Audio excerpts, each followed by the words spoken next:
आपल्यासोबत बच्चू कडू स्वतः आपण त्यांच्याशी विचारूया. भाऊ, सुपर स्पेशालिटीमध्ये 600 शस्त्रक्रिया थांबलेल्या आहे. 9 ते 10 कोटी रुपये 65 डॉक्टरांचा पगार दिला नाही. 1 वर्ष झाले त्यांना पगार नाही आणि 1 महिन्यापासून ते संपावर गेले. अनेक रुग्णांचे हाल होत आहेत. आम्ही 8 दिवस देतोय. 8 दिवसात झालं नाही तर मग सरळ आरोग्यमंत्र्याचा बंगला घेरू. डॉक्टरांचा पगार नसेल तर मग काय आणि कसे काय हे सगळे आमचे जे रुग्ण आहे त्यांनी कुठं जावं, मरावं तिकडे. म्हणजे तुम्हाला एवढी पण फिकर नाही. हे राज्य हे शिवराज्य आहे तुमचं, हे रामराज्य आहे.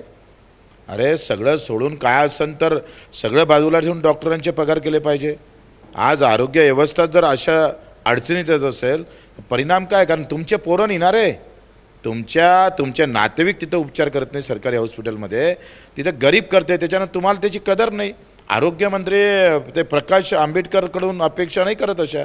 त्यांनी लगेच याच्यावर लक्ष ठेवलं पाहिजे.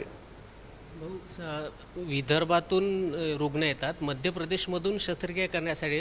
एक रुग्ण आम्ही त्याचा इंटरव्ह्यू घेतला एबीपी माझावर. तो त्याच्या दोन्ही किडनी फेल आहे, त्याची आईची किडनी मॅच झाली, तर ते द्यायसाठी 1 महिन्यापासून इथे भाड्याच्या खोलीत राहून राहिले. वाशिमवरून आलेले रुग्ण.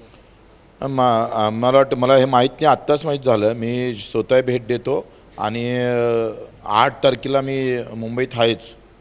नाही झाला पगार तर आरोग्यमंत्र्याच्या कॅबिनमध्येच बसतो, उठतच नाही तिथून.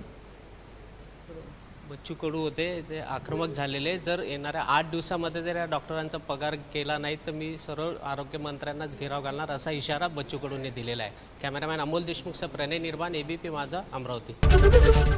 एबीपी माझा, उघडा डोळे बघा नीट.